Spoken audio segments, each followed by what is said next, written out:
கேரளா எல்லைப் பகுதியில் கடல் மட்டத்திலிருந்து 5000 அடி உயரத்தில் அமைந்திருக்கும் கண்ணகி திருக்கோயிலில் வருகிற மே 1ஆம் தேதி நடைபெறும் சித்ரா பௌர்ணமி திருவிழாவை முன்னிட்டு பக்தர்கள் மற்றும் பொதுமக்களுக்கு செய்யப்பட்டுள்ள முன்னேற்பாடு நடவடிக்கைகள் குறித்து தேனி மாவட்ட ஆட்சியர் அலுவலக கூட்டரங்கில் ஆலோசனைக் கூட்டம் நடைபெற்றது.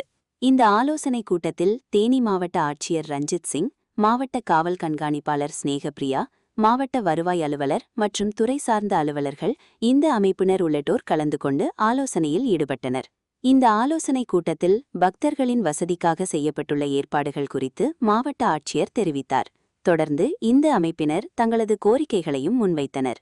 இந்த நிலையில் ஆலோசனைக் கூட்டம் நடைபெற்றுக் கொண்டிருக்கும்போது இதில் கலந்து கொண்ட தேனி அரசு மருத்துவக் கல்லூரி மருத்துவமனையில் முதல்வர் முத்து சித்ரா தனது செல்போனில் தீவிரமாக கேம் விளையாடிக் கொண்டிருந்தது அதிர்ச்சியை ஏற்படுத்தியது. மாவட்ட ஆட்சியர் தலைமையில் நடைபெற்ற முக்கியத்துவம் வாய்ந்த கூட்டத்தை கண்டுகொள்ளாமல் தனது செல்போனை கேம் விளையாடுவதை மட்டும் முக்கியத்துவம் கொடுத்து செல்போனில் மூழ்கியதால் அதிர்ச்சி ஏற்பட்டது. மலை அடிவாரத்தில் சோதனை சாவடி வனத்துறை சார்பாக அமைக்கப்பட வேண்டும். கோவிலுக்கு செல்லும் சருகலான பாதையினை படிக்கட்டுகளாக வெட்டுதல் மற்றும் பொதுமக்களுக்கு கோவிலுக்கு செல்லும் வழியினை வழிகாட்டும் விதமாக போர்டுகள் வைக்கப்பட வேண்டும். அன்னதானம் நடைபெறும் கோவில் வளாகத்தில் பொங்கல் வைக்க குடிநீர் தொட்டிகள் வைத்து தரப்பட வேண்டும்.